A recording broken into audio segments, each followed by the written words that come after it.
I'm going to start the recitation before the teaching.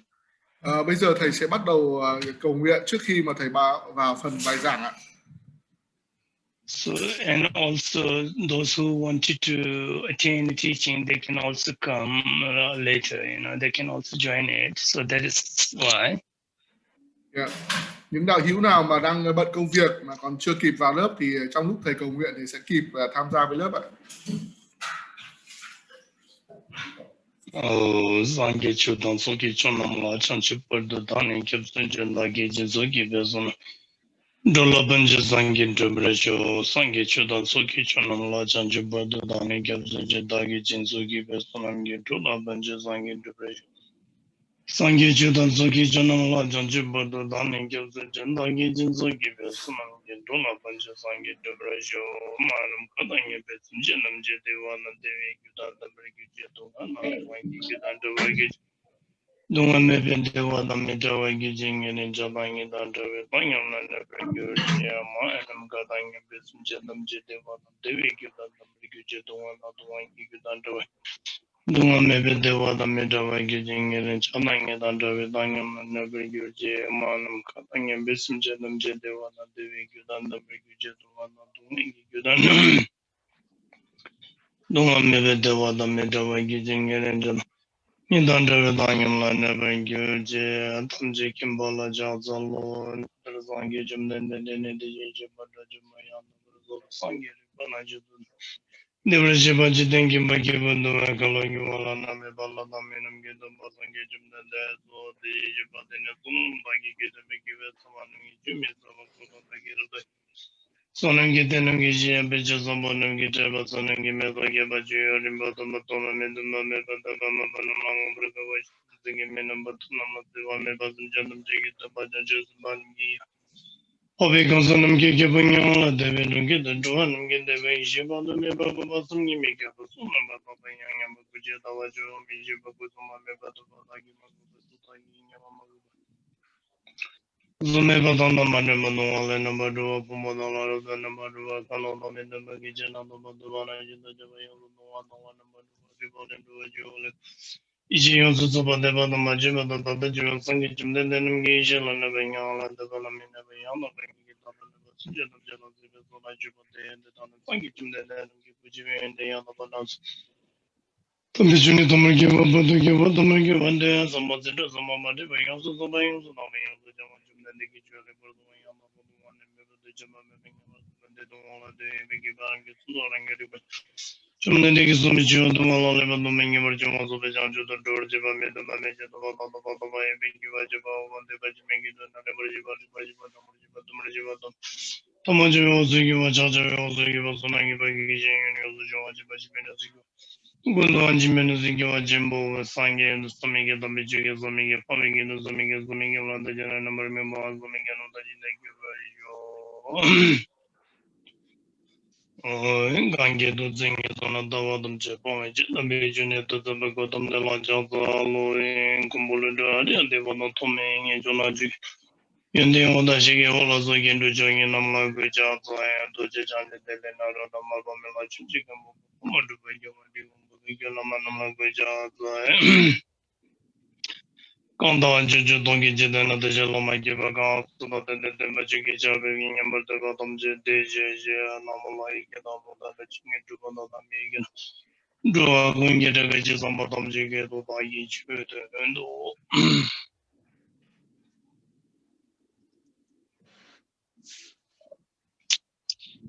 so good evening everyone.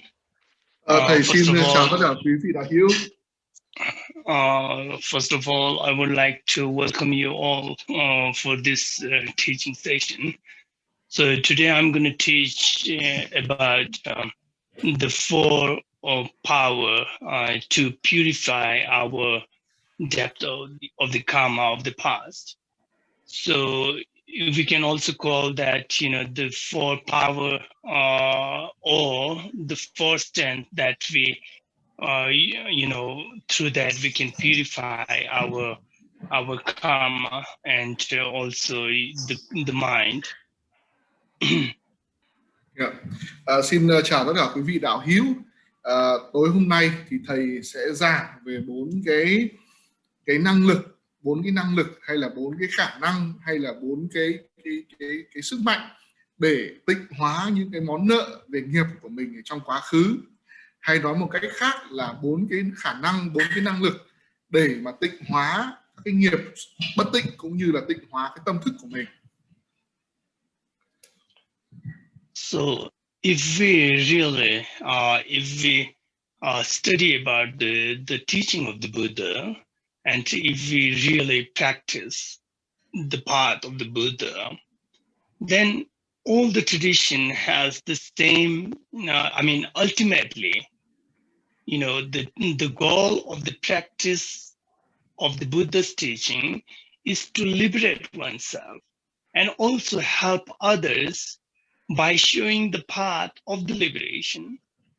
So that is the main purpose, to follow the path of the Buddha, follow the path of the enlightened one. So if we really, research about this, the path of the Buddha, if we really listen much more about the discourses of the Buddha and try to analyze all the teaching, then every teaching of the Buddha has the same quality of the purification of your mind. So that is how we can liberate oneself, and also we can show the path of the purification to the sentient beings. So you can see, that is how, if you look and if you study very well about the teaching of the Buddha, then every teaching has this quality. Every teaching of the Buddha, every teaching of the enlightened one, fully enlightened one, has the same quality, which take us from this what we call the samsaric, from samsara to nirvana, from bondage. It will liberate one's soul, liberate oneself. So this 4 power of purification, you can find everywhere, every teaching of the Buddha, especially when we practice the path of the Buddha. That itself is the power of the purification, of our depth of the past karma, and as well as this life. So one must understand this essence. One must understand this, this quality, so that you can really understand you can really understand the purpose of following the path, purpose of practice the path.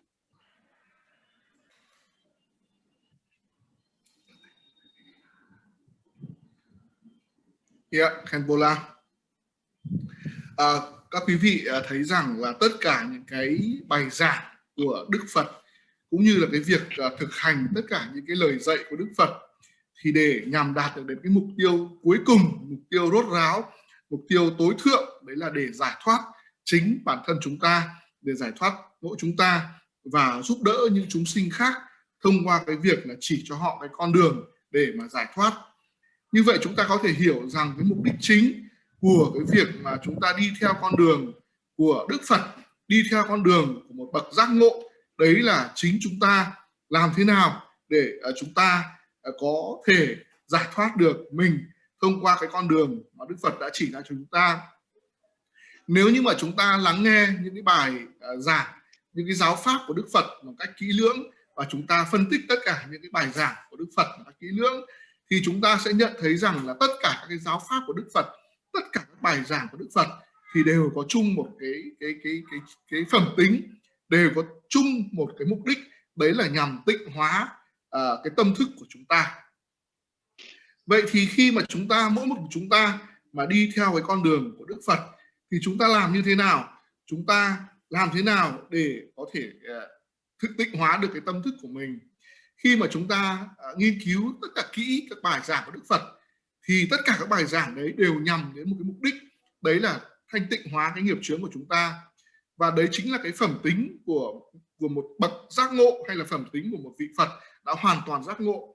Tất cả các bài giảng của Đức Phật thì đều có chung cái phẩm tính đó, và tất cả những cái bài giảng của Đức Phật thì đều nhằm một mục đích là dẫn dắt chúng ta để thoát khỏi cái cõi luân hồi này, để đến được với cái cõi niết bàn, cõi cực lạc, thoát khỏi những cái trói buộc của cõi luân hồi này để giải thoát chính chúng ta.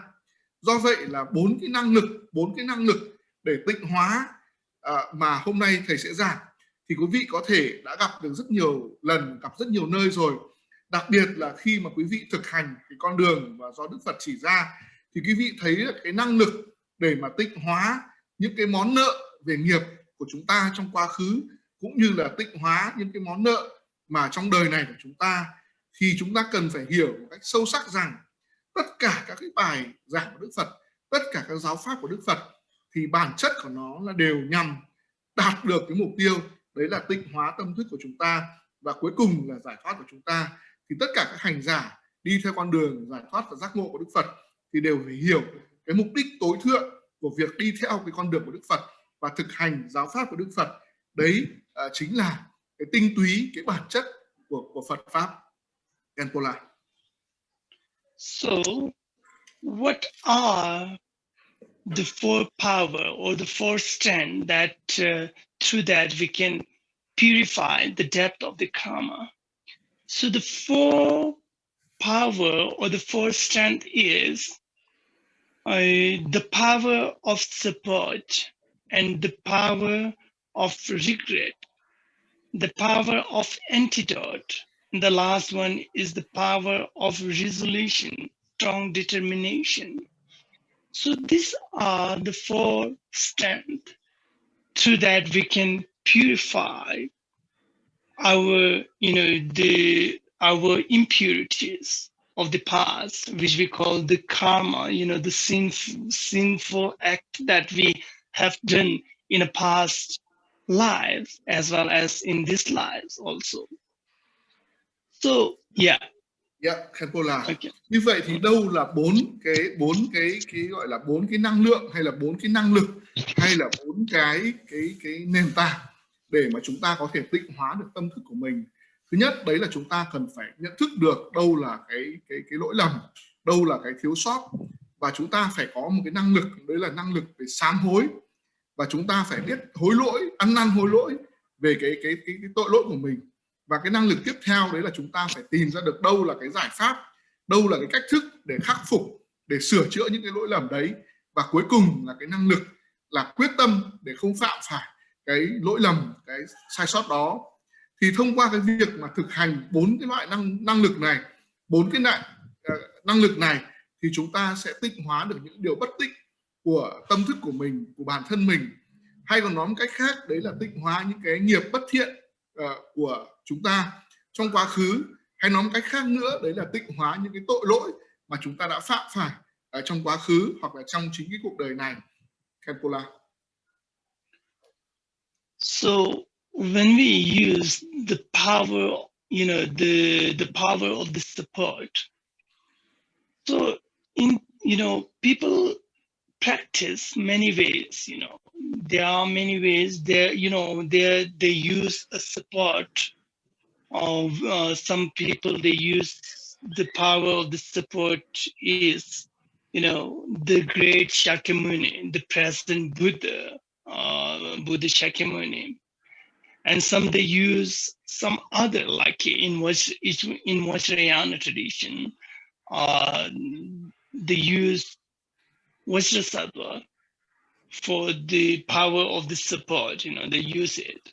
And similarly, there are many people, those who use, a fully enlightened being, Buddha, but in many other, shape, many other forms, like Buddha Shakyamuni or Guru Rinpoche or Vajrasattva or many others. There are many other Buddhas fully enlightened, but we must use fully enlightened one for the support, for the power of the support.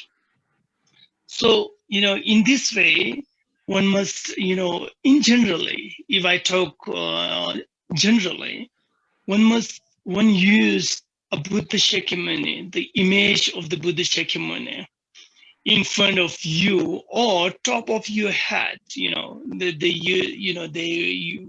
visualize like that. But you can also sit in front of the statue of the Buddha Shakyamuni or any other Buddhas, so that you feel that, oh, real Buddha, he's the power of the support here. You must, feel like that way. So that is called the power, this power of the support. Cái điều đầu tiên mà thầy muốn nói ở đây đấy là cái năng lực gọi là hỗ trợ hay là cái năng lực gia trì. Có rất là nhiều cách thức khác nhau để hỗ trợ cho chúng ta trong cái việc là thực hành sám hối, thực hành hối cải.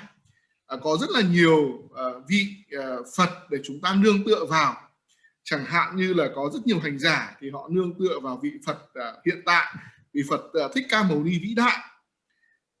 Trong truyền thống của Kim Cang Thừa thì thông thường các hành giả sẽ nương tựa vào Đức Phật Kim Cang Ta, là người có cái tha lực để hỗ trợ chúng ta để tịnh hóa các nghiệp chướng, hoặc là dựa vào các cái bậc giác ngộ, các bậc hoàn toàn giác ngộ khác, chẳng hạn như là các vị thánh hoặc là các vị Phật, chẳng hạn như là Đức Phật Thích Ca Mâu Ni, Đức Liên Hoa Sinh hoặc là Đức Kim Cang Ta.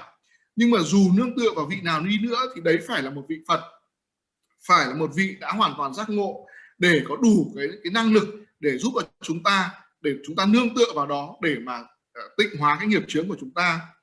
Và khi đó thì khi mà thực hành cái phép để tịnh hóa nghiệp chướng thì chúng ta cần phải sử dụng cái hình ảnh, chẳng hạn như hình ảnh của Đức Phật Thích Ca Mâu Ni vĩ đại, hoặc là chúng ta phải quán tưởng Đức Phật Thích Ca Mâu Ni đang ở phía trước mặt của chúng ta, hoặc là trên đỉnh đầu của chúng ta, hoặc là chúng ta ngồi đối trước một cái pho tượng Phật, chẳng hạn như là tượng Thích Ca Mâu Ni hoặc là một vị bổn tôn khác, thì chúng ta cần phải quán tưởng rằng là trước mặt chúng ta là một vị Phật sống động đang ở trước mặt chúng ta, và vị Phật đấy có đầy đủ cái năng lực, cái quyền năng để hỗ trợ chúng ta để tịnh hóa những cái ác nghiệp của mình. So it could be any fully enlightened Buddha.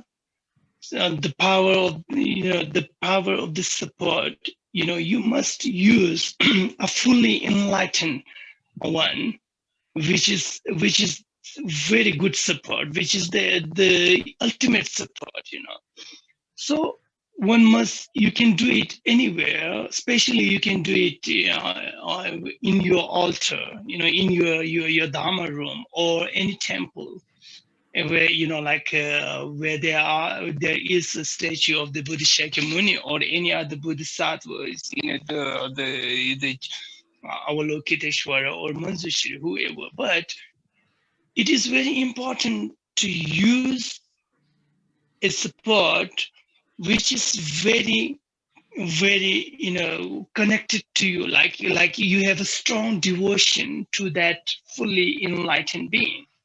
That is very good, because this strong devotion helps you a lot to practice the Dharma, to abstain some kind of sinful things.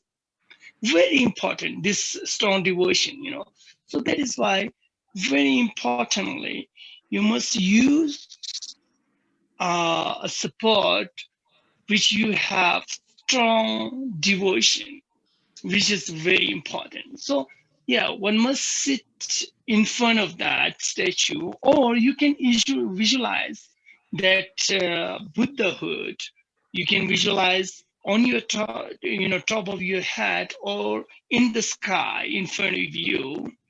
You should feel he's real there. You shouldn't, think that, oh, it is a statue made by copper or made by this kind of material. But you must think that there's a real Buddha in front of you, So that is very important. So that is how you should practice and visualize, or you can, whatever, like this way, you have to practice it. Yeah, Khenpo La. Chúng ta có thể nương tựa vào bất cứ một vị bổn tôn nào, một bậc giác ngộ nào thì đều là rất là tốt để mà hỗ trợ chúng ta trong cái quá trình mà thực hành sám hối và tịnh hóa cái nghiệp chướng của chúng ta. Nhưng mà chúng ta phải nương tựa vào một vị đã giác ngộ. Chúng ta có thể thực hành việc sám hối ở tại phòng, gọi là phòng thực hành pháp của chúng ta, có thể ở phòng thờ của chúng ta, hoặc là có thể ở một ngôi chùa hoặc là một cái tu viện nào đó, nơi mà có thể là có những cái bức tượng của các chư vị Phật, chẳng hạn như Đức Phật Thích Ca hoặc là tượng của Đức Bồ Tát Quán Thế Âm. Nhưng mà điều rất là quan trọng ở đây là chúng ta phải nương tựa vào một vị bổn tôn, nương tựa vào một vị Phật mà chúng ta có cái lòng sùng mộ rất là mạnh mẽ tới cái vị giác ngộ đó. Bởi tại sao chúng ta lại cần phải nương tựa vào một vị giác ngộ? Chúng ta nương tựa vào một vị nào mà chúng ta có nhiều cái lòng sùng mộ, cái lòng tín tâm, cái người mà thường xuyên là chúng ta thực hành, cũng như là thường xuyên giúp đỡ chúng ta trong cái việc mà chúng ta thực hành Phật pháp. Thì khi mà chúng ta có cái lòng sùng mộ rất mạnh mẽ với vị bổn tôn đó, thì chúng ta sẽ thấy chúng ta có thể là ngồi trước cái pho tượng của vị bổn tôn đó, hoặc là chúng ta quán tưởng về hình ảnh của vị bổn tôn đó một cách rất là sống động. Ngài đang ở phía trên bầu trời ở trước mặt của chúng ta, hoặc là Ngài đang ngự ở trên đỉnh đầu của chúng ta. Khi mà chúng ta nhìn vào một pho tượng bằng đồng hay là bằng chất liệu gì đó, thì chúng ta đừng suy nghĩ rằng là các ngài chỉ là một pho tượng bằng đồng hay bằng một chất liệu nào đó, mà chúng ta phải quán tưởng rằng là Đức Phật hoặc là một vị bổn tôn nào đó hết sức là sống động, như một người thật đang hiện diện ở trước mặt chúng ta, trên đỉnh đầu của chúng ta, hoặc là phía trên trời ở phía trước chúng ta. Như vậy thì đây là một điều rất là quan trọng. Là chúng ta quán tưởng là cái pho tượng hoặc là bức ảnh của một vị bổn tôn như là một vị Phật thật sự rất là sống động ở trước mặt của chúng ta, và chúng ta sẽ bắt đầu thực hành sám hối để tịnh hóa nghiệp chướng của chúng ta. Dù là đối trước một pho tượng Phật thật hay là chúng ta quán tưởng, thì chúng ta đều phải hình dung rằng là cái hình ảnh của vị Phật đấy xuất hiện chúng ta một cách rất là sống động, để chúng ta có thể nương tựa vào cái vị bổn tôn đó để chúng ta có thể tịnh hóa được nghiệp chướng của mình. Khenpo La. So the second power, the second strength is the power of regret, remorse, a strong remorse. So one must practice, now you have the power of the support in front of you, or you have visualized that, So now what do you have to do? How you have to practice is you have to have a strong regret. Strong regret of what? Strong regret of something which you have done very badly, something that you have engaged in many sinful things in our past or in this life also. We ourselves know that we have done a lot of things which is very harmful to others, and also which is very harmful to oneself. We have done a lot of things badly. We harm others directly or indirectly by our body, speech, and mind, And as I taught before, in the dual interdependent origination, we are circling in this samsara, the cyclic existence. We are circling here from the timeless of the time. So how do we circle in this samsara? Because of the root, which we call the ignorance. Because of that ignorance, one doesn't know how to react and how not to react. And, one doesn't know about the result of the karma. And because of that ignorance, one feels so proud, one feels so, angry when someone did bad to us. We react very badly. We harm others very badly. That is how we are circling in this cyclic existence, in this samsara, because of the ignorance, which is the root of this samsara. So that is how we built our karma. We built our, negative forces, negative actions, negative energy by thinking, by reacting much more with this kind of pleasant and unpleasant things, with these pure and impure things. So one doesn't know how to get rid of these things, how to get out of these things. So that is how we're circling. We have done a lot of things which is very harmful, such as like killing, stealing, and sexual misconduct in our past, or in this life. I don't know, we may did or not, but surely in our past there are many things which is very harmful to ones and others. Similarly, by our speech, we did a lot of things like, lying,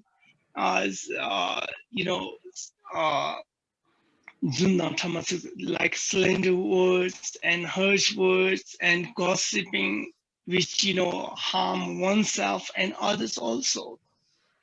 And by our mind, we did a lot of things like anger, and desire, and like attachment. So this kind of sinful things which we engage in our past and this life also. So that is why we have to have a strong regret about these things which we have already engaged, which we have done so much devastating things to others and oneself. So one must feel strong regret. Oh, I have done in the past and this life, I have done so bad. I have harm to others. I have did this and those things. So one must have, I'm really, one should accept that you have done wrong things in the past. You have done a lot of things which is not good for ones and others. So one must accept that and also have a strong remorse, strong regret about it. And so this strong regret is very important, because once you understand that you are wrong, you have did a lot of bad things to others, then you will never do it again because of that strong remorse. So that is why it is very important. But it is not like that you always have this kind of feeling of regret whenever you have practiced Dharma. That is not good. But firstly, one must accept that if you did wrong things, one must accept that, I'm wrong, I did this wrong things. So one must have this kind of feeling of regret once. Then after that, when you practice the main path, then you shouldn't have that kind of feeling always. Yeah, Khenpo La. Như vậy ở đây thì chúng ta phải hiểu rằng là điều đầu tiên là chúng ta phải nương tựa vào một vị Bổn Tôn để có cái sự hỗ trợ cho chúng ta để thực hành sám hối và tịnh hóa cái nghiệp chướng của chúng ta. Và điều thứ hai, điều tiếp theo đấy là chúng ta phải có một cái năng lực để chúng ta gọi là hối lỗi, hối cải về tất cả những điều mà xấu, điều không tốt mà chúng ta đã làm ở trong quá khứ. Ở trong quá khứ thì chúng ta đã làm rất là nhiều những điều tồi tệ, điều không tốt, điều tội lỗi, và kể cả trong cái cuộc sống này nữa thì chúng ta đã làm những điều không tốt, không hay cho chính bản thân mình và cho những người khác mà chúng ta không hề biết. Chúng ta đã làm những điều có hại cho bản thân mình và cho những người khác.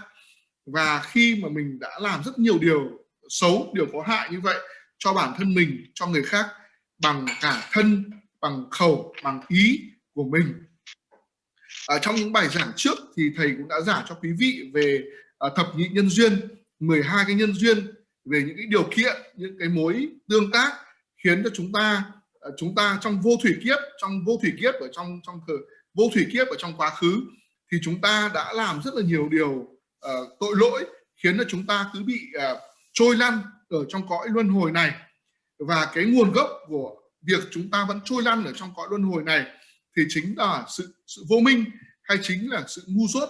Sự ngu dốt chính là nguồn gốc khiến cho chúng ta trôi lăn ở trong cõi luân hồi này, bởi vì chúng ta không biết phải phản ứng hay là không phản ứng trước một cái sự vật hiện tượng như thế nào, và chúng ta không hiểu được cái cơ chế nghiệp quả mà do chúng ta tạo ra làm sao. Bất cứ khi nào mà có cái sự việc gì khiến cho chúng ta trở nên cao ngạo, hoặc là khiến cho chúng ta trở nên tức giận, thì chúng ta lập tức là phản ứng một cách rất là xấu, rất là tệ hại, và chúng ta làm hại những người khác. Và điều này sẽ dẫn chúng ta sẽ liên tục là trôi lăn, tức là quay đi quay lại ở trong cái cõi luân hồi này. Và nguồn gốc của cái sự trôi lăn trong cõi luân hồi đấy chính là sự vô minh, hay còn gọi là sự ngu dốt. Thầy nhắc lại là sự ngu dốt chính là nguồn gốc dẫn chúng ta trôi lăn ở trong cõi luân hồi này. Khi mà chúng ta thực hiện các cái hành động gọi là hành động tiêu cực, hành động bất thiện, thì chúng ta đã tạo ra những cái nghiệp bất thiện. Và cái nghiệp bất thiện này nó có từ những cái hành động của chúng ta, nó có từ những cái năng lượng xấu mà do chúng ta tạo ra thông qua cái việc là phản ứng trước những cái sự vật mà chúng ta yêu thích, hay là những sự vật mà chúng ta không yêu thích, gọi là những cái sự yêu ghét, hoặc là chúng ta phản ứng trước những điều bất tịnh ở trong cái cuộc sống của chúng ta. Và vậy thì làm thế nào để mà thoát khỏi được những cái điều bất tịnh này ở trong quá khứ? Thì chúng ta không biết, vì vô minh, vì thiếu hiểu biết, cho nên là chúng ta đã phạm rất là nhiều cái tội lỗi, cái nghiệp chướng. Đầu tiên đấy là những cái nghiệp chướng mà liên quan đến thân của chúng ta. Những cái nghiệp chướng của liên quan đến thân như là sát sinh, như là trộm cắp, như là tà dâm chẳng hạn, thì đấy là những cái nghiệp chướng liên quan đến thân. Rồi những cái nghiệp chướng mà liên quan đến khẩu của chúng ta, đấy là chúng ta nói dối, đấy là chúng ta nói những điều không đúng sự thật, đấy là chúng ta sử dụng những cái lời lẽ hết sức là độc ác, những cái lời nó rất là ác độc với người khác. Rồi chúng ta tán gẫu, chúng ta đơm đặt những cái điều này, điều không hay về người khác, chúng ta nói xấu ở sau lưng chẳng hạn. Thì đấy là những cái nghiệp, cái bất thiện nghiệp mà do khẩu chúng ta tạo ra. Rồi tiếp theo là những cái bất thiện nghiệp mà do ý của chúng ta tạo ra thì cũng rất là nhiều. Đấy là những cái sự tức giận, sự sân giận, rồi những cái sự thèm muốn, rồi cái sự bám chấp, sự đố kỵ. Thì đó là những cái điều mà do tâm của chúng ta tạo ra. Và tâm của chúng ta thì phạm phải những cái nghiệp xấu, hay là những cái hành động xấu. Những cái hành động này nó đã được tích lũy từ vô thủy kiếp, từ trong những đời quá khứ của chúng ta, và cho đến những cái đời hiện tại này thì chúng ta vẫn đang tiếp tục là tạo ra rất là nhiều cái nghiệp xấu. Vì là chúng ta đã tạo ra vô vàn cái nghiệp xấu như vậy, thì chúng ta phải có một cái năng lực, chúng ta phải năng lực gọi là năng lực hối cải, chúng ta gọi là ăn năn hối cải. Chúng ta hối lỗi vì những cái việc xấu mà mình đã làm trong quá khứ. Chúng ta đã làm hại những người khác cũng như làm hại chính bản thân mình. Thì khi mà chúng ta nhận thấy rằng là những cái việc mình làm trong quá khứ thì nó có một cái tác dụng hủy hoại ghê gớm. Cái tác dụng hủy hoại này không phải chỉ đối với người khác, mà hủy hoại đối với cả chính bản thân chúng ta. Nó là kết quả của những cái hành động bất thiện của chúng ta. Thì bây giờ chúng ta phải ăn năn hối lỗi, cảm thấy hối tiếc là mình đã làm những cái việc đó trong quá khứ, mình đã làm hại những người khác cũng như là làm hại chính bản thân mình ở trong quá khứ. Và bây giờ thì khi mà mình đã hiểu được rồi thì mình cảm thấy ăn năn hối lỗi, hối cải, hối tiếc về cái sự việc mà mình đã làm trong quá khứ. Và khi mà mình đã phát một cái tâm gọi là hối cải như vậy, thì mình phải chấp nhận rằng là trong quá khứ là mình đã làm những cái việc bất thiện đó. Và vì mình đã làm những việc bất thiện với người khác, thì bây giờ mình phải khởi một cái tâm rất mạnh mẽ là mình hối hận về những điều mình đã làm không tốt vì người khác. Và bây giờ tôi đã nhận thức ra được những cái hệ quả, những cái hậu quả của những việc làm không tốt đẹp đấy. Và tôi thực sự là rất là hối hận về cái việc mình đã làm những cái điều đó.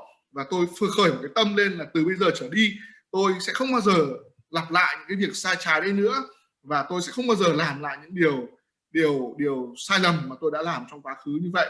Thì như vậy là khi mà chúng ta đi vào phần thực hành sám hối thì chúng ta sẽ phải luôn luôn phát khởi cái suy nghĩ rằng là chúng ta hối hận về những điều mà chúng ta đã làm quá khứ, và chúng ta phải luôn luôn nghĩ rằng là mình thấy được cái hệ quả của nó và mình sẽ không tiếp tục gây ra những cái điều đấy trong tương lai nữa. Khenpo là. So the power of the support and the power of regret is not only enough to purify oneself, purifying the past death, purifying the karma. So one must put into action. So this is done through the antidote, the power of antidote. So this is the real practice which will purify one's death, which will purify the sinful things which we have done in the past and in our present life.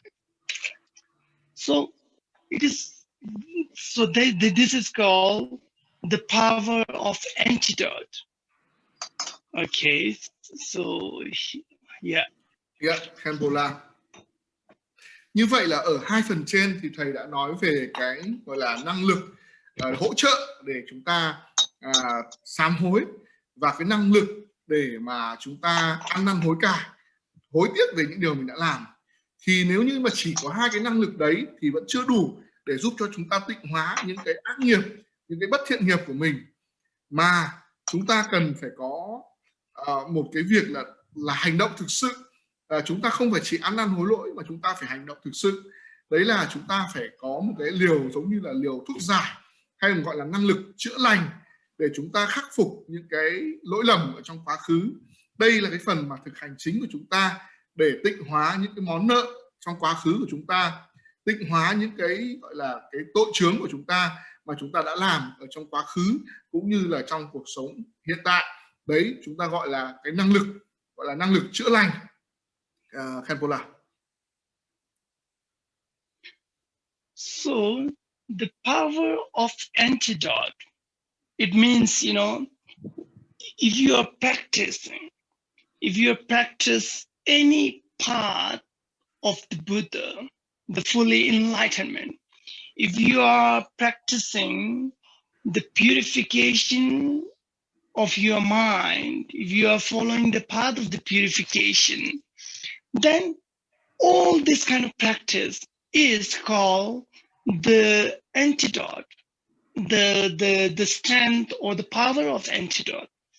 This, the main practice, the practice which is very important to purify your depth, our depth, you know, our past karmas. So suppose if you are practicing like morality, if you are following every year or every day, if you are not crossing the line of the morality, if you are practicing fully devotedly, then that is the antidote, the power of the antidote of immoral things, which is the main part of purification also. Similarly, if you are a little advanced practitioner, then suppose you are practicing the samadhi, right concentration, that main part, that right concentration is the antidote of the distracted mind. That is the antidote. So that is also, one thing. Similarly, if you are a little more advanced practitioner, then if you, with the base of the morality and right concentration, if you are practice the wisdom through the right concentration, that is the antidote of all other things, like all other immoral and distracted and all like impurities of the mind. So these are the main part which is called the antidote of all the sinful things. It could be, it will purify your depth of the karma. What do you call this? The karma which you have engaged in your past and also in a present moment. So generally, if we talk, the real antidote is the path of morality, the path of samadhi, the path of wisdom. These three are the main antidote of whole karma, whole bad things. That is generally, I'm talking about, regardless of any other tradition. Every tradition or every path of the Buddha, the essence of the path is practicing this three: the morality, right concentration, and the wisdom. And particularly if we talk about the Vajrayana, these three are the same. We all have to practice of, if we are really following the path of the Buddha, then there's no way. If we are not practicing this three, then you cannot call the practitioner of the path of the Buddha. So particularly if we talk in a Vajrayana tradition, then one must practice, visualize Vajrasattva. And then through that way, you have to have a strong remorse, also strong regret, that strong regret of the past things which we engage to harm others, like that. And in what do you call the part, the third power, which we call the power of antidote. Similarly, we have to practice the morality, practice samadhi, practice wisdom. Otherwise, we cannot purify our mind. But here, the way of purification, the way of the practice is little different, because we have to visualize Vajrasattva, and through that we have to visualize some mantras, the mantra of the 100 syllable mantra, and or through that you have to recite that mantra, and the nectar there. If I talk about it detail, then it will take a little time, but still I will try to talk it in a next session with very good, very detailed. But here it is very important to understand those things, because if you do not understand it, then you will think that, oh, Vajrayana, in Vajrayana tradition, you don't have to follow the morality, you just recite some mantra and visualize it, you can purify oneself. You may think like that, but that is not simply true there. So one must understand it very clearly. Okay. Yeah.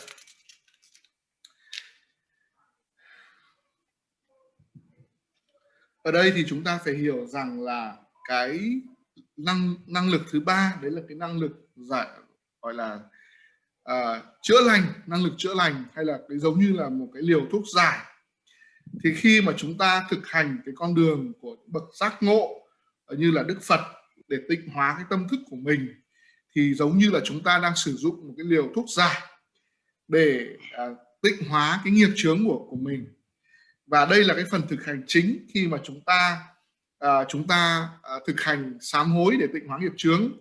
Đây là một cái điều rất là quan trọng, bởi vì khi mà chúng ta muốn tịnh hóa những cái món nợ, gọi là món nợ nghiệp của mình ở trong quá khứ, thì điều cần thiết đầu tiên đấy là chúng ta cần phải thực hành việc trì giới, việc trì giữ đạo đức một cách thường xuyên, một cách hàng ngày. Và mỗi một ngày trôi qua thì chúng ta đều cố gắng là không phá vỡ những cái quy định, những cái giới hạnh, những cái đạo đức của chúng ta.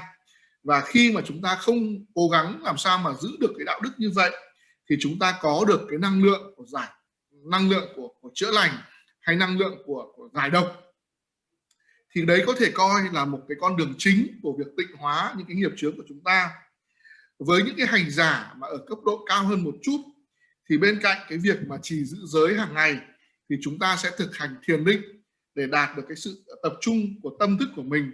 Khi mà chúng ta đạt được chánh định rồi thì đấy, chánh định chính là liều thuốc giải cho cái tâm sao nhãng, cái tâm bất tịnh của chúng ta. Và tương tự như vậy thì với những hành giả đã thực hành ở một cấp độ cao hơn một chút nữa, thì bên cạnh cái việc là sống một cuộc đời đạo đức, trì giữ giới và thực hành thiền định để đạt được định của tâm, thì chúng ta bắt đầu thực hành phát triển cái trí tuệ của mình. Và khi mà trí tuệ phát triển thì đó chính là liều thuốc giải cho tất cả những cái sự ngu dốt, sự vô minh và sự bất tịnh của tâm thức của chúng ta. Thì khi mà chúng ta có được trí tuệ thì đó chính là liều thuốc giải đối với những nghiệp trong quá khứ của chúng ta. Và thông qua cái việc thực hành như vậy thì chúng ta sẽ tịnh hóa được những cái món nợ về nghiệp của chúng ta, những cái việc xấu mà chúng ta đã làm trong quá khứ cũng như là trong thời hiện tại. Và khi mà chúng ta hiểu rằng cái năng lượng hay là cái năng lực để chữa lành hay là năng lực để hóa giải những cái liều thuốc độc mà chúng ta đã chót phạm phải, chúng ta đã chót mắc phải trong quá khứ, thì nó phải dựa trên nền tảng của việc thực hành giữ giới, thực hành thiền định và thực hành phát triển trí tuệ. Có thể nói là trong quá khứ chúng ta đã làm rất nhiều cái điều bất thiện, điều không tốt. Và trong giáo pháp của Đức Phật thì dù là chúng ta theo cái truyền thống nào, theo cái trường phái nào đi nữa, thì chúng ta vẫn phải thực hành giới định tuệ, bởi vì đây chính là cái tinh túy của cái con đường giải thoát và giác ngộ của Đức Phật. Và thực hành giới định tuệ là cái điều bắt buộc đối với bất cứ một dòng truyền thừa, đối với bất cứ một tông phái nào. Đặc biệt đối với Kim Cang Thừa thì chúng ta cần phải thực hành để tịnh hóa cái nghiệp chướng của mình. Chúng ta phải thực hành theo cái con đường của Đức Phật. Mà nếu như mà chúng ta không thực hành giới định tuệ thì có nghĩa là chúng ta đang không đi theo con đường của Đức Phật. Dù là mình có đi theo con đường nào đi nữa mà mình không thực hành giới định tuệ thì đấy không thể gọi là con đường chân chính mà do Đức Phật chỉ ra được. Với những hành giả mà thực hành Kim Cương Thừa hay còn gọi là mật tông thì chúng ta cần phải quán tưởng Đức Kim Cang Tát Đỏa, và chúng ta phát khởi cái lòng hối cải, hối lỗi về tất cả những cái việc bất thiện mà chúng ta đã làm trong quá khứ và chúng ta đã làm hại những người khác cũng như làm hại chính bản thân mình. Thì có thể nói là cái năng lượng thứ ba đấy chính là cái năng lượng chữa lành hay là cái năng lượng hóa giải những cái điều gọi là thuốc độc mà chúng ta đã chót ăn nhầm, uống phải, mắc phải trong quá khứ dựa trên nền tảng thực hành giới định tuệ. Và nếu như mà chúng ta không thực hành giới định tuệ thì chúng ta sẽ không thể tịnh hóa được tâm thức của mình. Và đặc biệt là với những hành giả Kim Cang Thừa thì chúng ta sẽ nương tựa vào Đức Kim Cang Tát Đỏa. Sau khi mà chúng ta quán tưởng đến hình ảnh của Ngài thì chúng ta sẽ trì tụng tâm chú trăm âm của Ngài, và chúng ta sẽ quán tưởng cái tâm chú này nó quay xung quanh một cái chủng tử của Ngài. Và cái việc mà trì tụng tâm chú của Ngài cũng như là quán tưởng là cái giọt cam lồ của Ngài chảy trên người chúng ta để tịnh hóa tất cả những cái nghiệp chướng của chúng ta. Thì cái việc mà đi vào chi tiết này thầy sẽ nói ở phần tiếp theo. Chúng ta cần phải hiểu rằng đối với những người mà thực hành Kim Cang Thừa thì điều đầu tiên trước hết vẫn phải là trì giới, vẫn phải là giữ gìn đạo đức. Chứ nếu mà chúng ta chỉ quán tưởng và sau đó là tụng chú mà chúng ta không cần phải thực hành một cuộc sống có đạo đức thì đấy là một điều sai lầm, một điều không đúng đắn. Như vậy là chúng ta cần phải luôn luôn suy nghĩ rằng điều đầu tiên phải thực hành đấy là sống một cuộc đời đạo đức để tránh phạm phải bất cứ một cái nghiệp chướng, nghiệp bất thiện nào. Khenpo La. So similarly, in any teaching of the Buddha, or regardless of any tradition, whether it is Hinayana tradition, like a Theravadan tradition, whether it is Mahayana tradition, whether it is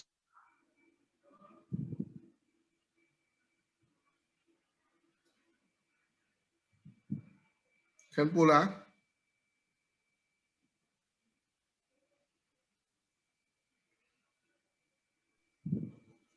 Hello.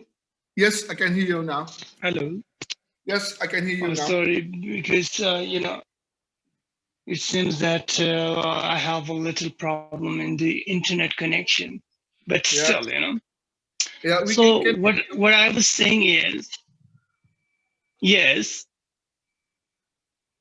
Okay. Khenpo. So Yeah. regardless of any tradition, Yeah.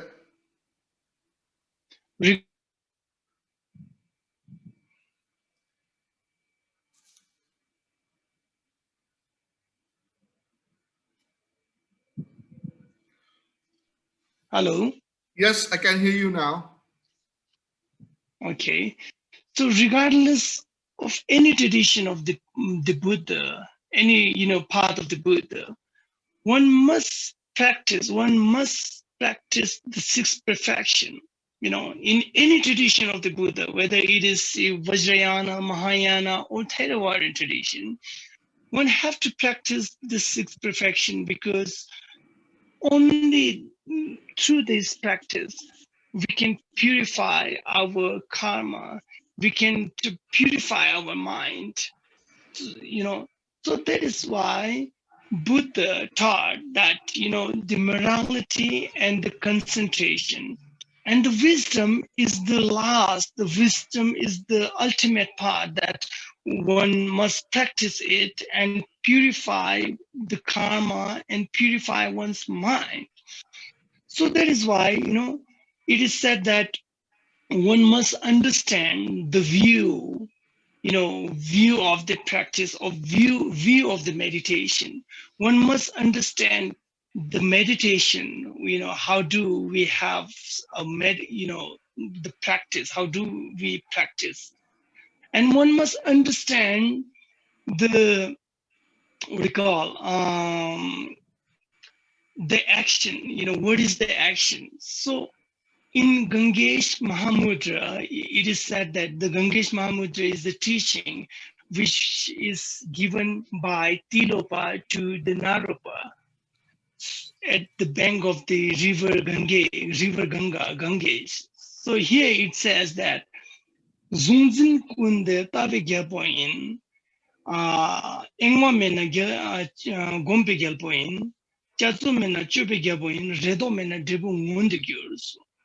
So that is the quote or the quotation here in the Ganges Mahamudra. It measures the view, the meditation, and the action. Okay. Yeah. The views, the meditation, and the action. Yes. So yeah, I will explain it later, but that is the quotation in the Ganges Mahamudra. Yeah. Trong bất cứ một cái trường phái nào mà chúng ta thực hành một cái giáo pháp nào của Đức Phật, thì chúng ta đều phải thực hành 6 ba la mật.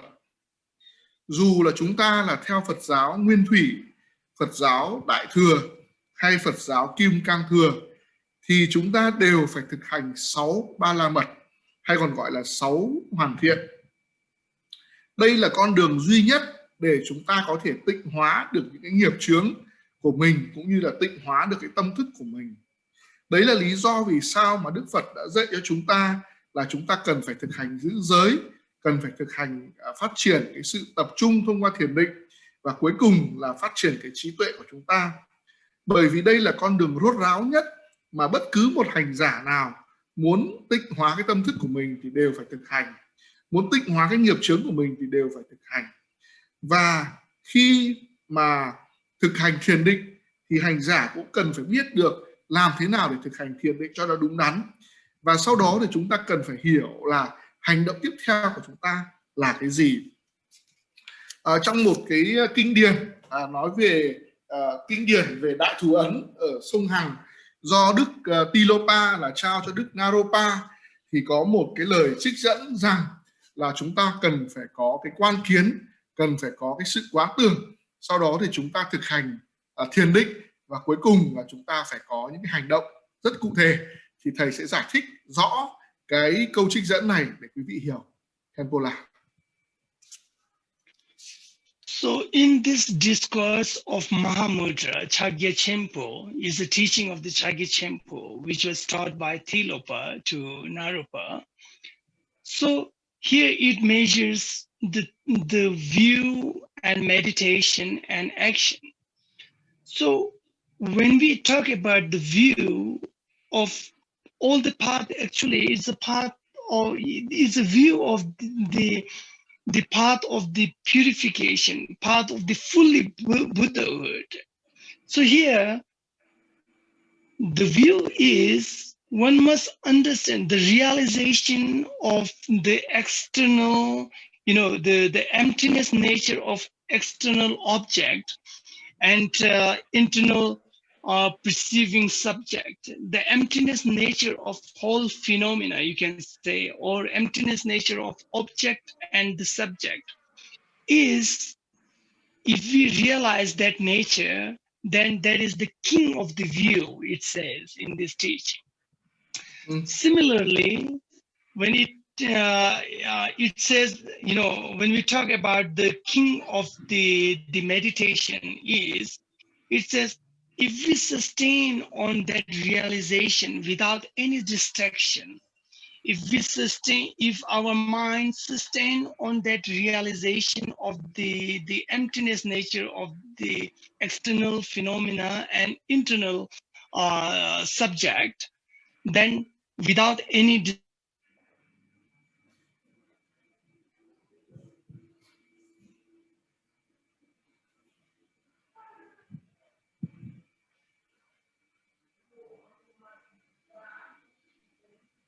Hello? Yes, I can hear you, Khenpo. Hello? Yes? Sorry, I have lost the connection just now. No Okay, problem, so where am I? Yeah, you talk about the realization of the external phenomenon and the inner subject without obscuration. Oh, so yeah, to sustain on that view, if one's mind sustain on that view without any distraction, that is called the king of the meditation. And the third, the king of the action is, if we seize the movement of our body and just be aware on that realization, that is called the king of the action. So that is how we can understand in Mahamudra, which is the Vajrayana practice, these three are the main, the view, the king of the view and king of the meditation and king of the action. Very, very importantly. Similarly, in Vipassana meditation, you can see all these topics and all this practice. We have to practice in the Vipassana meditation also, which we call the Lakthong.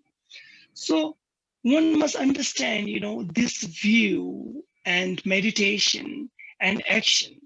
So that is how you can purify your mind on the ultimate level, not only, not only intellectualizing, but the way of the experiential meditation.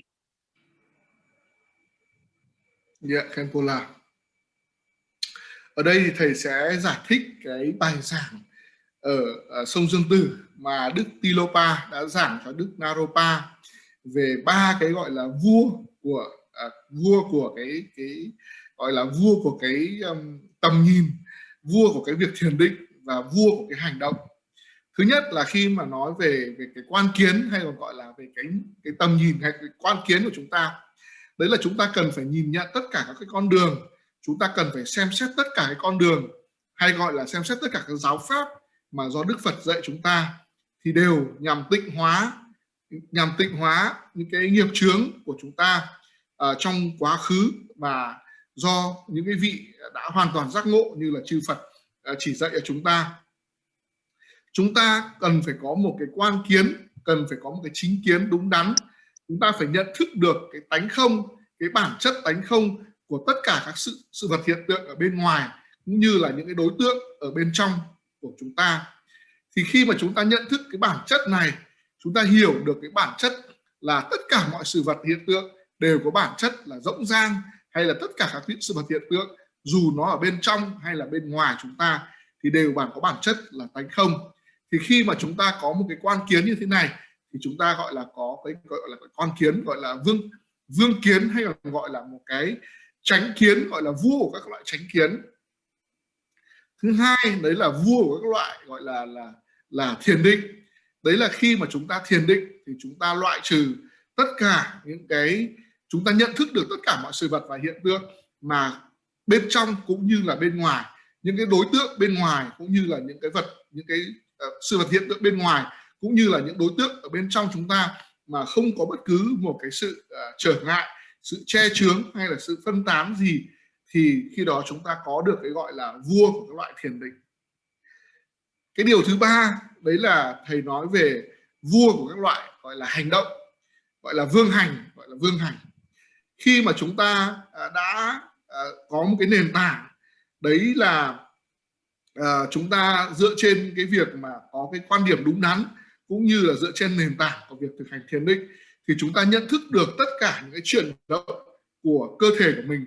Và khi mà chúng ta ý thức được về tất cả những cái chuyển động của cơ thể của chúng ta đó, thì chúng ta hiểu được rằng đó chính là vua của tất cả các hành động. Và khi mà chúng ta thực hành thiền, đặc biệt là thông qua thiền Vipassana, gọi là thiền quán, mà trong tiếng Tạng nó gọi là lạc thông, thì chúng ta sẽ có được những cái quan kiến, có được những cái chính kiến, cũng như là thông qua việc thực hành thiền định và thông qua những cái hành động của mình thì chúng ta sẽ tịnh hóa được những cái nghiệp chướng của mình.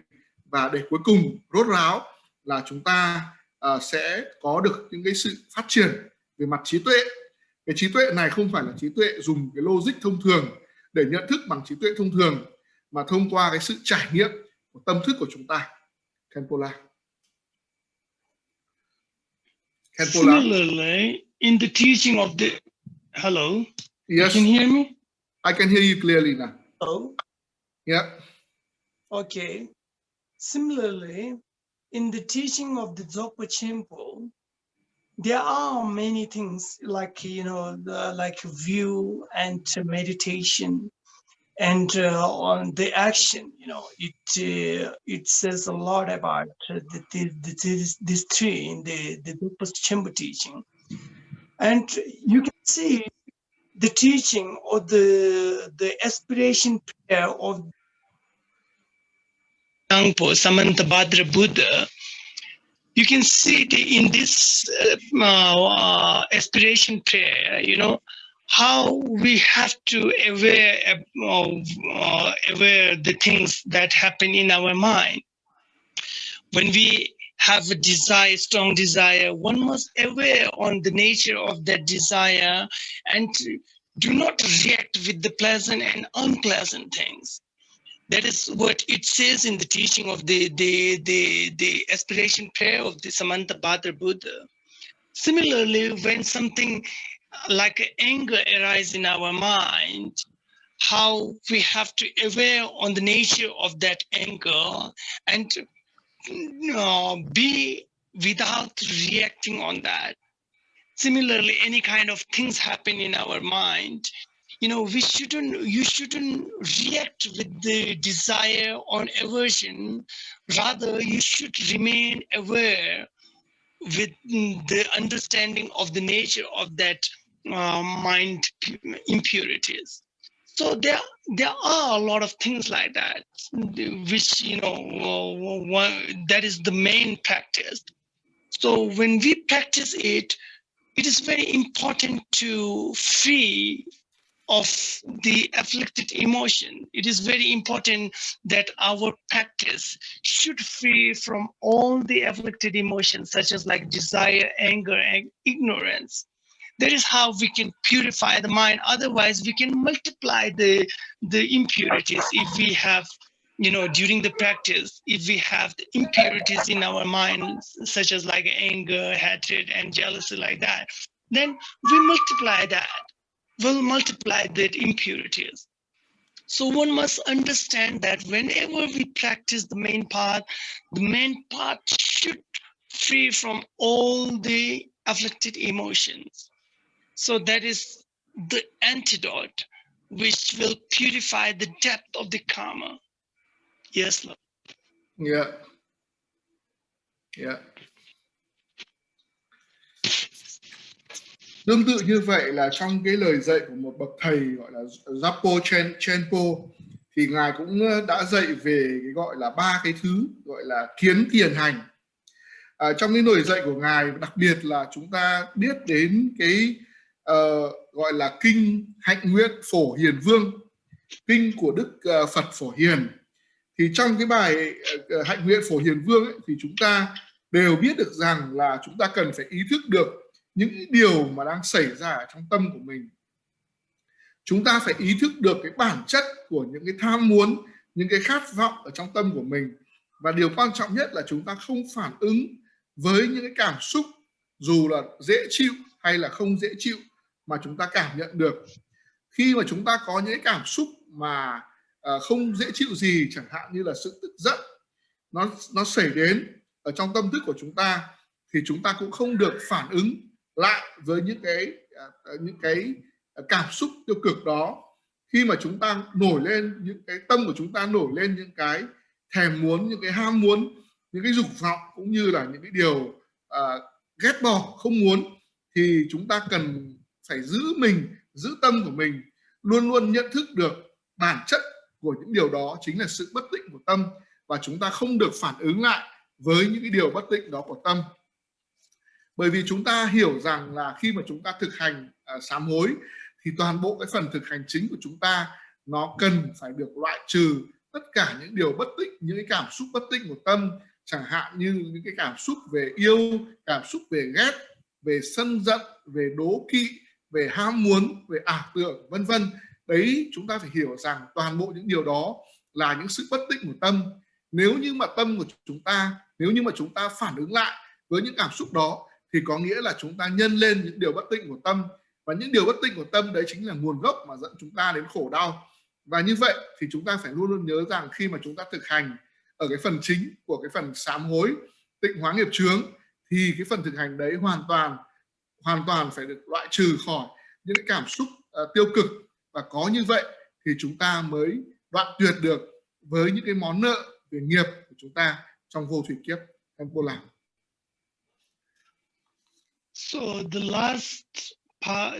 last power is the power of resolution, the strong determination. So it is very important to have have this determination.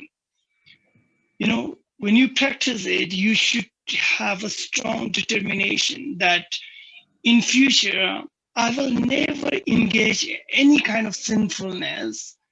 I will never engage on those things which harms to others, harm to oneself. So this kind of strong determination, one should have strong determination so that you will never do it again and again. Otherwise, you cannot purify. Your purification cannot be last. So very importantly, one must not multiply that impurities and apply the antidote in your daily lives, which is the way of the real purification. So that is why very importantly, one must have a strong determination of that. So that is the practice of the power of resolution. Cái gọi là cái năng lực thứ tư mà thầy muốn nói đến ở đây chính là cái năng lực quyết tâm để không tái phạm những cái lỗi lầm, những cái khuyết điểm đã từng tạo phải trong quá khứ. Khi mà chúng ta thực hành cái việc sám hối thì chúng ta phải tự tạo cho mình một cái quyết tâm là chúng ta sẽ không bao giờ lặp lại những cái tội lỗi, những cái điều bất thiện ở trong quá khứ nữa, và chúng ta sẽ không bao giờ làm hại đến người khác nữa, không bao giờ làm hại đến chính bản thân mình nữa, và trong tương lai chúng ta sẽ không bao giờ lặp lại những cái điều xấu, những cái điều sai phạm này nữa. Thì đó là cách thức để chúng ta tịnh hóa được tất cả những cái ác nghiệp, những cái bất thiện nghiệp của mình trong quá khứ. Và khi mà thực hành sám hối thì chúng ta không được phép nhân lên những cái điều bất tịnh của tâm nữa, và khi mà chúng ta không nhân lên những điều bất tịnh của tâm thì đó chính là liều thuốc giải đối với những cái nghiệp chướng mà chúng ta đã chót phạm phải trong quá khứ. Như vậy là cái phần thực hành chính của sám hối, của thực hành sám hối đấy là chúng ta phải có một cái quyết tâm rất là mạnh mẽ, mãnh liệt rằng là chúng ta sẽ không bao giờ phạm phải, không bao giờ lặp lại những cái lỗi lầm mà chúng ta đã chót mắc phải ở trong quá khứ, giống như là chúng ta đã chót uống nhầm cái thuốc độc ở trong quá khứ. Khenpo La. So these are the practice, the general practice of the four power or the four strand of the purification. So in next session, I will teach particularly in the Vajrayana tradition how we should apply this four power, and how do we practice the Vajrasattva. And you can see in every mantra teaching there is a Vajrasattva practice, because one must purify the obscurations of the path. So yeah, I will teach in the next session. And yeah. Như vậy là trong cái buổi ngày hôm nay thì thầy đã giảng một cách tổng quát, một cách chung nhất về bốn cái năng lực hay là bốn cái bước để chúng ta thực hành sám hối tịnh hóa nghiệp chướng của mình. Trong cái buổi tiếp theo thì thầy sẽ dành riêng cái buổi đó để nói về truyền thống sám hối tịnh hóa nghiệp chướng trong truyền thống Kim Cang Thừa, làm thế nào để chúng ta có thể thực hành sám hối theo nương tựa vào Đức Kim Cang Tát Đòa vào hàng ngày.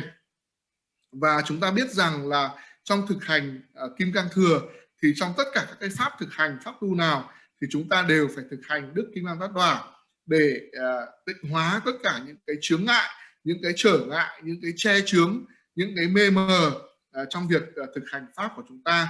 Ở trong buổi tới thì thầy sẽ dành riêng để nói về việc thực hành cầu nguyện, thiền định đến Đức Kim Cang Tát Đòa.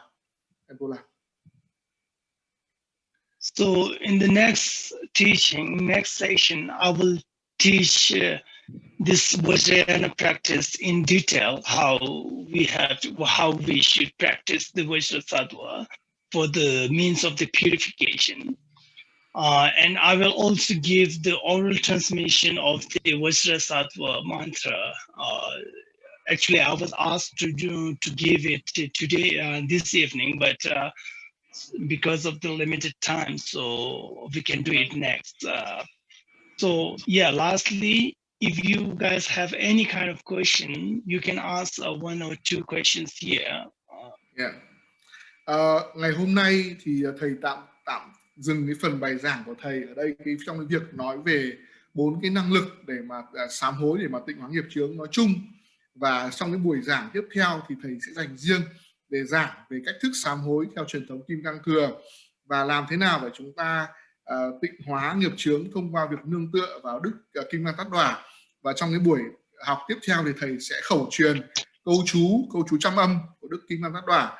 Lẽ ra thì trong buổi tối ngày hôm nay thì thầy sẽ khẩu truyền luôn, nhưng mà vì là không đủ thời gian nên thầy sẽ dừng cái giảng ở lại đây, và bây giờ thì thầy sẽ dành thời gian để cho quý vị có thể đặt 1-2 câu hỏi để thầy giải đáp luôn. Khenpo La. Oh yes. Yeah. So, có quý vị đạo hữu nào đặt câu hỏi không ạ? Is there anyone wanted to have a question? Có quý vị đạo hữu nào đặt câu hỏi không ạ? Thì chúng ta rất là tranh thủ ạ.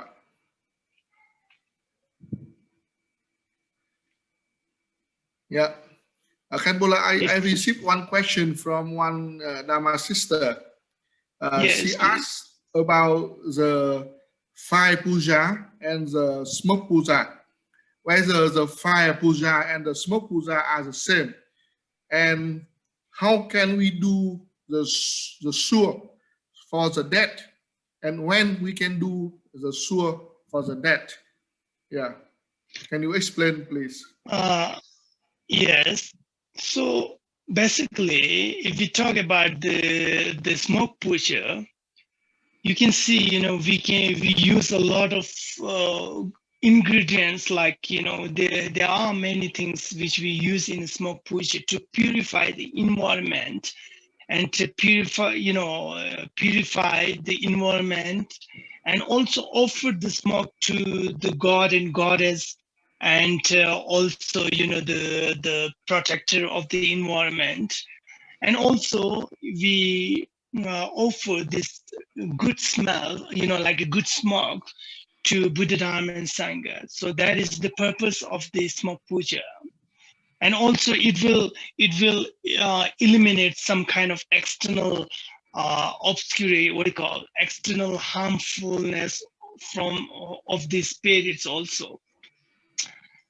And if we talk about the fire puja, fire puja mainly, you know, we do it for like if we finish our practice, like it was like a deity practice, such as like any kind of, you know, there are many deities in the Vajrayana tradition. So especially in the Thâ y Khenpo tradition, we have a practice of the, what do you call the Chakra Samvara. So when we finish this meditation or this practice, then we use this fire puja to, you know, to offer, and you know, also eliminate a lot of other things, and also, you know, mainly purify the practice itself and our mind also. You know, if we did something unknowingly, if we did something bad during the practice of the meditation, we do this practice also for that. And unknowingly, if we do not recite the mantras properly and count it, you know, do not count it properly, then these are the means of the purification of that kind of what do you call, that kind of things which we unknowingly did in the path. And also it will eliminate all the other obscurations, other things, such as like, you know, many things, external obscurations and internal obscurations, a lot of things like that. Thứ nhất là có một câu hỏi của một nữ đạo hữu. Câu hỏi này thì có mấy cái ý liền. Câu hỏi là đề nghị là phân biệt giữa lễ hỏa tịnh và lễ cúng khói, tức là fire puja và smoke puja, và đề nghị cho biết về cái việc cúng xua dành cho người chết, và đề nghị thầy là hướng dẫn là khi nào thì nên cúng xua cho người chết. Thứ nhất là thầy giải thích về cúng khói. Lễ cúng khói là một cái lễ mà chúng ta sử dụng rất là nhiều nguyên liệu. Cái mục đích của cái lễ cúng khói đấy là chúng ta đốt cái thực phẩm cúng dường để tạo ra những cái loại khói, những cái loại khói thơm, và chúng ta tịnh hóa cái môi trường ở xung quanh cái nơi mà chúng ta làm lễ, và chúng ta cúng dường cái khói đấy lên Tam Bảo, lên chư Phật, chư Bồ Tát, rồi là Phật Pháp Tăng, và chúng ta cúng dường cái khói hương đấy đến các vị thần, các vị hộ pháp, các vị thần bản xứ, cái thần bảo hộ cái khu đất mà chúng ta làm lễ, cũng như là cúng dường cái khói đấy đến cho những cái vong linh, những cái hương linh đó, đặc biệt là những cái người mà có thể gây hại, làm hại cho những cái hành giả mà tham dự cái khóa lễ đó. Thì đấy là cái mục đích của cái lễ cúng dường khói, tức là dùng cái mùi thơm của việc đốt cái thực phẩm cúng dường để cúng dường lên 4 cái nhóm khách mời khác nhau. Thế còn cái lễ hỏa tịnh, mục đích của lễ hỏa tịnh thì thường hơi khác so với lễ cúng khói. Tức là trong truyền thống ca hưu thì sau cái khi mà thực hành một cái vị bổn tôn nào đó thì các quý thầy sẽ thực hành cúng hỏa tịnh. Mục đích của cái việc cúng hỏa tịnh là gì? Là chúng ta cúng dường lên cái vị bổn tôn mà trong cái quá trình thực hành là chúng ta đã thực hành cái vị bổn tôn đó. Trong cái quá trình thực hành thì có thể là chúng ta có những cái điều lỗi lầm, chẳng hạn như là chúng ta tụng chú sai, hoặc là trong quá trình thiền định chúng ta bị phân tán chẳng hạn, rồi chúng ta đếm túc số sai trong quá trình mà chúng ta thực hành trì tụng, thì chúng ta sẽ dùng cái lễ hỏa tịnh đó để cúng dường lên các cái vị bổn tôn sau khi mà chúng ta thực hành xong, và đồng thời cũng là để loại trừ tất cả những cái chướng ngại những cái điều bất tích cũng như là những cái che chướng trong cái việc thực hành giáo pháp của chúng ta. Như vậy là cái mục đích của hai cái lễ cúng khói và lễ hỏa tịnh là nó hơi khác nhau một chút. Khenpo lạc. And about this sur puja, mainly we did this for for someone who passed away. So when someone passed, their mind dwell in this intermediate level of the state. So it will dwell there, sometimes it dwell 49 days, more than 49 days. Sometimes it will dwell a little amount of the time. So at that amount of time, many people we practice we recite and practice this sur to offer food or give some food to this person who has passed away. So, in the intermediate level, we have a very light kind of body, and, our mind is so clear at that time. So one cannot eat all this kind of strong and solid foods. So one can only, smell it. We can have the food by smell, this kind of smell. So that is why we burn a lot of foods, like a lot of things, like many foods. So we offer by this smoke, we offer to the person who passed away. So that's the purpose. Many people, they do it for 49 days. Some they practice it more than 49 days. It depends, but mainly it is for the person who has passed. Yeah. Tiếp theo là thầy giải thích về lễ cúng xua.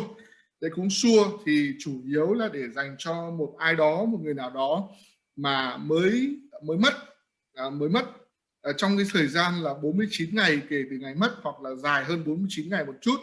Thì rất là nhiều người đã sử dụng cái cách thực hành này, cách trì tụng cũng như là thực hành xua để cúng thực phẩm, cúng thức ăn cho những người mà mới mất. Bởi vì chúng ta biết rằng là kể từ khi mà chúng ta rời bỏ cái thân xác này thì chúng ta sẽ rơi vào cái trạng thái gọi là trạng thái thân trung ấm. Ở trong vòng 49 ngày đầu tiên thì chúng ta có một cái thân rất là nhẹ, và thân đấy thì không thể nào mà ăn những cái thực phẩm bình thường, thực phẩm rắn như người bình thường được, mà cái dạng thân trung ấm thì chúng ta chỉ có thể ăn thông qua việc ngửi cái mùi hương, ngửi cái mùi thực phẩm mà được đốt lên. Và khi đó thì chúng ta sẽ cúng dường cái thực phẩm cho họ thông qua việc đốt rất là nhiều các loại thực phẩm cho họ, và họ hưởng cái mùi khói hương đấy thông qua cái việc mà chúng ta đốt cho họ. Như vậy là chủ yếu cái việc thực hành cúng xua là để dành cho những người mới mất trong vòng 49 ngày. Có một số vị thì sẽ thực hành xua cho những người mà mất kể cả sau 49 ngày, thì nó tùy thuộc vào cái mong cầu của từng cái người thực hiện, nhưng mà chủ yếu là việc cúng xua là dành cho những người vừa mới mất. So when we practice this sur, it is hello. Yes, Khenpo. Yeah. Okay. So when we practice this sur, hello. Yes, I can hear you, La. Yeah, I can hear you. Okay. So okay. So when we practice this sur, it is very important to have a very good vibes, good energy. I mean, positive energy. It is very important to have a very compassionate mind to the person, or it is very important to have a loving kindness without having any kind of impurities to this person.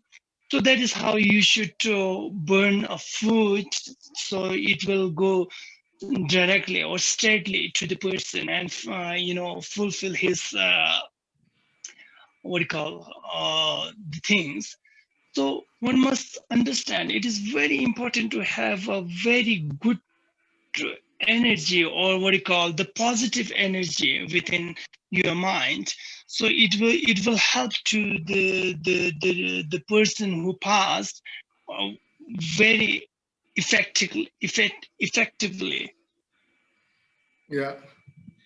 Ở đây thầy muốn lưu ý quý vị, những người mà thực hành cúng sua, đấy là điều rất là quan trọng là cần phải có một cái năng lượng, cần phải có một cái năng lượng hết sức là tích cực và năng lượng tốt. Chúng ta cần phải phát khởi một cái tâm yêu thương, tâm từ bi đối với cái người mà đã mất, vừa mới mất. Chúng ta không nên phát khởi một cái tâm bất tịnh nào đối với họ, thì nhờ phát khởi cái tâm từ bi, tâm yêu thương với cái người mới mất đấy, thì khi mà chúng ta đốt cái thực phẩm như vậy thì cái thực phẩm đó sẽ được đến thẳng với cái người mà vừa mới mất. Còn nếu như mà chúng ta không hiểu được cái mục đích này, không hiểu được cái ý nghĩa này, mà chúng ta không có một cái tâm rất là tích cực, tâm thanh tịnh, tâm rất tốt, thì chúng ta sẽ không giúp được gì với cái người mà mới mất. Okay, so that is all for tonight. Yeah, Khenpo, she has a last question about the Lungta flag. Can see how the Lungta at her house or not, and when can she fly the Lungta? Yeah, you can have it in your. It is okay to have Lungta in your house, but it is also very good if you can flag on the mountain or on your house, you know. So because we use this Lungta to uplift our good energy, positive energies, because sometimes it happens that our energy level is so low. So so when it becomes so low, we use this kind of Lungta flag to increase our good energy. A kind of powerful energy that we can increase it by using this Lungta. So it is okay to have in your house, on your house, or you can offer it in somewhere like in the mountain area. Yeah, that is okay. Yeah. Câu hỏi tiếp theo của chị là về cái việc là có nên là treo cờ Lungta ở trong nhà hay không. Câu trả lời của thầy là cờ Lungta thì có thể là treo ở nhà cũng được, nhưng mà cờ Lungta là tốt nhất là có thể treo ở trên các cái đỉnh núi, treo ở những nơi mà có cái độ cao, bởi vì là đây là một cái công cụ, đây là một cái phương tiện để chúng ta nâng cao cái năng lượng tích cực của bản thân của chúng ta. Trong cuộc sống thì có đôi khi là cái năng lượng của bản thân của chúng ta nó trở nên rất là thấp, chúng ta gần như là bị down, tức là chúng ta bị mất cái năng lượng tích cực. Thì cái việc mà chúng ta treo cờ Lungta, gọi là bay, gọi là thượng cờ Lungta, thì chúng ta sẽ có được những cái năng lượng rất là tích cực, có một cái nguồn năng lượng rất là mạnh mẽ và nâng cao được cái nguồn năng lượng của chúng ta. Thì như vậy thì tốt nhất là cờ Lungta thì nên treo ở những đỉnh núi, treo ở những chỗ cao để có gió và có thổi đi được. Thì đấy là một cái cách thức tốt để cho chúng ta có thể nâng cao cái năng lượng tích cực của bản thân của mình cũng như của người khác. Em cô làm. So before using this flag Lungta, one must do some, like Rabne prayer, a kind of prayer, which is done by the monks and any Khenpo or Lama or Tuku. So that is very important to have it before we use this Lungta or any kind of flag.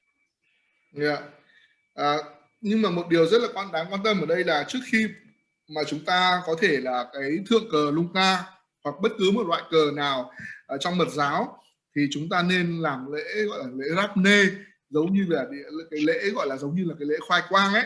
Thì cái lễ đó thì nên do một vị sư, một vị Lama hay một vị Khenpo hay một vị Tunku làm trước khi mà chúng ta có thể thượng cờ, chúng ta có thể treo cờ Lungta hay bất cứ một loại cờ cầu nguyện nào trong mật giáo. So which we call the consecrate prayer, consecrate puja. That is okay. Yeah. Yeah. Chúng ta gọi là cái lễ giống như là lễ thánh hóa ấy. Chúng ta làm lễ thánh hóa các pho tượng cũng như là lễ thánh hóa cờ lung ta, cờ cầu nguyện trước khi mà chúng ta treo cờ lên trên cao. Yeah, Khenpo.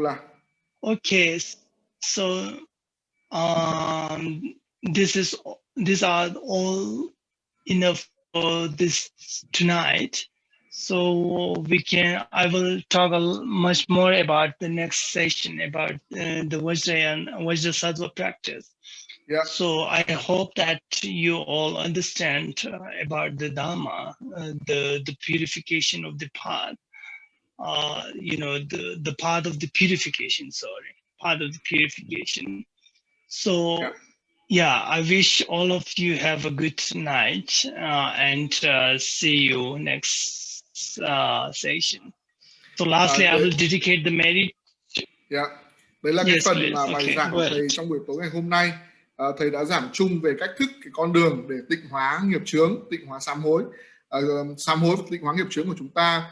Buổi sau thì thầy sẽ dành riêng để giảng về Đức Kim Cang Ta, cái cách thức thực hành sám hối và tịnh hóa nghiệp chướng thông qua việc cầu nguyện đến Đức Kim Cang Ta. Và thầy hy vọng rằng là quý vị đã hiểu được cái buổi pháp ngày hôm nay. Và bây giờ cuối cùng thì thầy sẽ hồi hướng công đức.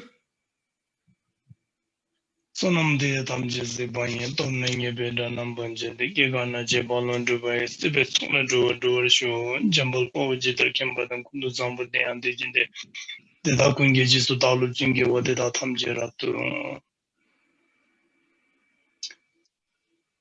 Okay, everyone, take rest now. Have a good